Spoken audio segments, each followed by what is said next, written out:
बिस्मिल्लाहिर्रहमानिर्रहीम अस्सलामु अलैकुम। नस्रुम मिनल्लाहि व फतहुन करीब। अल्हम्दुलिल्लाह, अल्लाह पाक का शुक्र है कि आज़रबाईजान ने आर्मीनिया को शिकस्त दे दी और आज़रबाईजान के प्रेसिडेंट ने विक्ट्री डिक्लेयर कर दी। ये इतनी बड़ी फतह है कि आज वक्त आ गया है कि हकीकत टीवी आपको कुछ ऐसी बातें बताए जो दौरान जंग शायद आपको ना बता सके कि पाकिस्तान की फ़ौज का रोल क्या हो सकता था, हमारी एयरफोर्स किन मामलात के लिए तैयार थी और पाकिस्तान की एयरफोर्स और फ़ौज की वजह से तैयब उर्दगान ने जो रशिया को धमकियां दी थी, ये सारा मामला क्या था। बहुत सारी चीज़ों से आज पर्दा उठाएंगे, लेकिन सबसे पहले जो कमाल विक्ट्री ली है आज़रबाईजान के प्रेसिडेंट ने ऐलान किया है। मज़ीद डिस्कस करने से पहले इस वीडियो को लाइक करें, हकीकत टीवी को सब्सक्राइब करें और बेल आइकन पर ज़रूर क्लिक करें कि काराबाग नगोरो जो इलाका था जो असल में आज़रबाईजान का था और यूनाइटेड नेशन की करारदाद के तहत इसी पर जंग हो रही थी। अब आपको हकीकत टीवी ने बताया था कि किस तरह आज़रबाईजान की गैस तुर्की से होती हुई यूरोप जाएगी और हर जगह।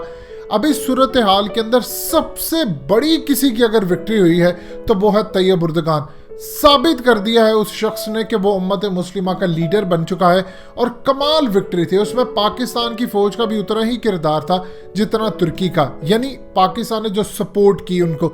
अब सूरत हाल को आपने समझना है क्या मुआहदा है। मुआहदे के तहत काराबाग नगोरो जो इलाका है वो छोड़ना पड़ेगा अब आर्मीनिया को। बहुत सारे इलाके पर कब्जा है, बहुत सारे इलाकों पर अब 2000 के करीब रशिया की फौजें रहेंगी। ये एग्रीमेंट रशिया ने करवाया है और आर्मीनिया के प्राइम मिनिस्टर ने आकर कहा कि टूटे हुए दिल से हम ये बात कह रहे हैं, हमारा बहुत ज़्यादा नुकसान हुआ, हमें तकलीफ उठाना पड़ी, लेकिन ये हमारी मजबूरी थी। और उन्होंने आकर शिकस्त तस्लीम करते हुए ये इलाके छोड़ने का फैसला किया। जैसे ही इन्होंने ऐलान किया वहां पर एहतजाज शुरू हो गए, लोग सड़कों पर आ गए। 20 मिनट की पोस्ट हुई, उसके बाद पूरे का पूरे अवाम सड़कों पर आकर उनकी पार्लियामेंट का घेराव कर लिया, उनके स्पीकर को मारा जा रहा है, यानी बुरी सूरत हाल कर दिया कि तुम्हारी इतनी औकात नहीं है।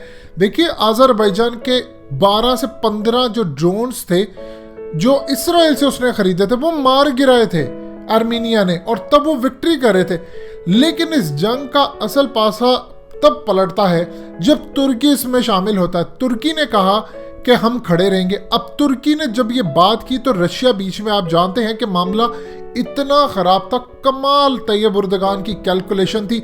इनके थिंक टैंक्स ने साबित कर दिया है कि ये दुनिया के टॉप थिंक टैंक्स हैं। इन्होंने कैलकुलेशन क्या करके रखी थी? नंबर 1 कैलकुलेशन थी कि ईरान असल में होना तो उसको आज़रबाईजान के साथ चाहिए था। आपको हकीकत टीवी ने बताया था 8 करोड़ में से 2 करोड़ तो ईरान की जो आबादी है वो बेसिकली आज़री है, यानी वहाँ से आए हैं। अब सूरत हाल ये हुई कि आज़रबाईजान के खिलाफ होने के मामलात पर ईरान ने रशिया का साथ देना था। अब रशिया चूँकि ईरान के साथ खड़ा था, अब इस सूरत हाल के अंदर आज़रबाईजान के जो लोग हैं उनके जो सपोर्ट थी ईरान के अंदर, वहाँ पर एहतजाज शुरू हो गया। अब ये असल में कैलकुलेशन करके रखी थी। वहाँ पर सूरत हाल ये थी कि मुल्क के 25% लोग जब सड़कों पर आ जाए तो ईरान की हालत ख़राब। ईरान ने रशिया को कह दिया मेरा मुल्क टूट जाएगा। चीन को भी परेशानी लग गई कि अगर ईरान के हालात ख़राब होते तो $400 अरब हमारा कहाँ जाएगा। तैयब उर्दगान के दामाद कमाल वो शख्स है। अगर दामाद किसी को मिलना हो तो इन जैसे दामाद हो जिन्होंने मुल्क को विक्ट्री दिलाई। सूरत हाल ये उनकी कंपनी के जो ड्रोन्स थे, तैयब उर्दगान ने साबित कर दिया कि उनके मुल्क ने जो ड्रोन्स बनाए हैं ना वो अमेरिका बना सकता है, ना ऐसे ड्रोन्स इसराइल बना सकता है और ना कोई और। ये अपनी नौयत के बड़े अजीबो गरीब हाई डेफिनेशन कैमरों के साथ, अब सबने देखा क्या कमाल वो हमले उन्होंने किए। उन्होंने उनके अरबों डॉलर्स का नुकसान कर दिया। इवन कि आप ये देखिए कि चाइना के ड्रोन्स की मार्केट गिर गई। आप ये देखिए कि किस सूरत हाल में इसराइल के ड्रोन की मार्केट, अमेरिका के ड्रोन की मार्केट गिर गई, लेकिन तैयब उर्दगान की मार्केट उठ गई। अब पाकिस्तान को वो ड्रोन मिलने जा रहे हैं, जकार्ता को मिलने जा रहे हैं। जब इंडोनेशिया के पास आ जाएगा वो ताकतवर होगा, मलेशिया को ये ड्रोन्स मिलेंगे, यानी पूरी तरह अब उनकी मार्केट आगे है। अब तैयब उर्दगान ने बेसिकली धमकी दी थी रशिया को, और आपको हकीकत टीवी ने बताया थी, मीडिया पर बात नहीं आई, लेकिन हकीकत टीवी ने आपको बताया था कि रूस की इंटेलिजेंस एजेंसियों को यह खदशा लाहक हो गया था कि तैयब उर्दगान गुलबदीन हिकमत यार, जिसको वो अपना उस्ताद कहा करते थे और स्टिल मानते हैं, ان کے ساتھ وہ رابطے میں تھے کہ اگر صورتحال خراب ہوتی ہے تو آپ لڑنے کے لیے مجاہد بھیج دیں گے، اور افغان طالبان کے ساتھ بھی ان کا رابطہ تھا کہ اگر ایسی صورتحال ہوتی ہے جب معاملہ ترکی پر آئے گا، اگر چونکہ رشیا بیچ میں کوتا ہے تو پھر یہ لڑائی ہوتی ترکی کے اندر تک چلی جائے گی، اگر ایسی صورتحال ہوتی ہے تو گلبدین حکمت یار کو لے کر آئیں گے اور افغان طالبان کو، اور اسی طرح پھر روس کے اندر ان کو گھسانے کی کوشش ہوگی۔ یہ روس کے انٹیلیجنس چیف نے اس وقت پیوٹن کو کہا کہ اگر آپ یہ غلطی کریں گے تو یاد رکھیے گا ہم نے پہلے بھی ملک توڑوایا، دوبارہ ہو جائے گا۔ اور سب سے بڑی جو پرابلم ان کو تھی کہ پاکستان کی فوج اور ایئر فورس بیک پر کھڑی تھی۔ ہمارا ترکی کے ساتھ خاموش انڈرسٹینڈنگ یہ تھی، جو حقیقت ٹی وی آپ کو پہلے نہیں بتا سکا کیونکہ کچھ معاملہ تھے، اب بتا دیتا ہے کہ معاملہ یہ تھے کہ اگر حالات خراب ہوتے ہیں، ترکی اس جنگ میں کودتا ہے، تو پاکستان کی فوج اور ایئر فورس مکمل طور پر مدد کرنے کے لیے ترکی کی جائے گی۔ یہ خاموش انڈرسٹینڈنگ تھی۔ اب یاد رکھیے گا آپ کی نظر میں شاید اپنی فوج یا ایئر فورس کے وہ معاملات نہ ہو، دنیا آپ کو دیکھتی ہے خطرناک ایک ملک کے طور پر۔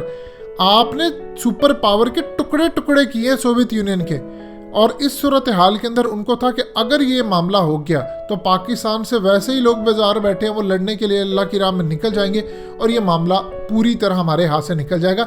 اسی لیے پیوٹن نے کمال حکمت عملی، آپ کو داد دینی پڑے گی پیوٹن کی بھی۔ دیکھیے کبھی کبھار ایسا نہیں ہوتا کہ آپ شکست کھا جائے، آپ نے عقل مندی کا فیصلہ کرنا ہوتا ہے۔ دیکھیے 2 نقصان ہو رہے ہوں زندگی میں، یاد رکھیے گا، تو ہمیشہ چھوٹا نقصان قبول کرنا چاہیے۔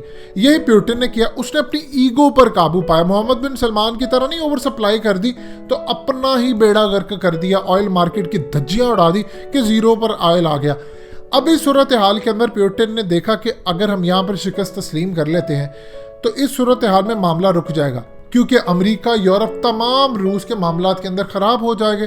طیب اردگان اگر لیڈر بنتے ہیں تو مجھے اس کے ساتھ ہاتھ ملانا چاہیے، اور اس کی مدد سے ہم کل کو امریکہ کو ڈوز دے سکتے ہیں۔ نئی جنگیں خطے میں چھڑ رہی ہیں، چائنا نہیں چاہتا تھا معاملات خراب ہو، ایران نے ہاتھ کھڑے کر دیے تھے، پاکستان کی مدد شامل تھی ان کے ساتھ، اور سب سے بڑی بات ہے اللہ کی راہ میں جب آپ لڑنے کے لیے جاتے ہیں تو آپ کو دیکھنا یہ پڑتا ہے کر کیا رہے ہیں۔ اب یہ فارمولا آپ اپنا لیں کشمیر کے اندر، یقین کیجئے آپ کشمیر کو آزاد کروا لیں گے۔ آپ تقریریں، آدھا گھنٹہ کھڑا ہونا، یہ سب بکواس چیزیں ہوتی ہیں۔ کیا افغان طالبان نے اللہ کی راہ میں لڑ کر سوویت یونین کو نہیں شکست دی؟ کیا افغان طالبان نے اللہ کی راہ میں لڑ کر امریکہ کو شکست نہیں دی؟ آج حالت یہ آپ کی سپر پاور گھٹنوں میں ان کے بیٹھی ہے۔ کیوں؟ ایمان کی طاقت۔ کون سے ایسے ہتھیار تھے ان کے پاس جو امریکہ کے پاس نہیں تھے؟